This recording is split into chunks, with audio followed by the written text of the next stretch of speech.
साहित्य केसरी महाकाव्य करंडक 2026 साठी कविता पाठवत आहे. कवितेचं शीर्षक आहे मॅनहोल मधला माणूस.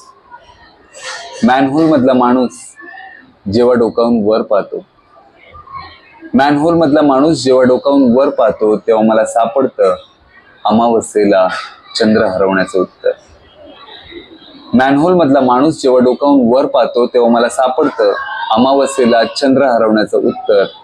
सगळ्याच सेफ्टीला चपटीवर मारून तो मारतो उडी अथांग काळ्या रात्रीवर. सगळ्याच सेफ्टीला चपटीवर मारून तो मारतो उडी अथांग काळ्या रात्रीवर. समाजाचं स्वच्छता अभियान पूर्ण करायला, समाजाचे खड्डे साफ करता करता त्याला वेळच नसतो कधी स्वतःच्या खड्ड्यांवर काम करायला. समाजाचे खड्डे साफ करता करता त्याला वेळच नसतो कधी स्वतःच्या खड्ड्यांवर काम करायला. बहुधा हेच कारण असावं चंद्रावर खड्डे असायला.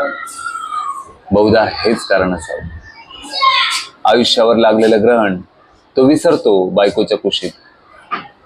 आयुष्यावर लागलेलं ग्रहण तो विसरतो बायकोच्या कुशीत. आणि होतात संस्कार त्याच्यावर, तेही अंतिम स्वतःच्याच मुलांच्या हातून.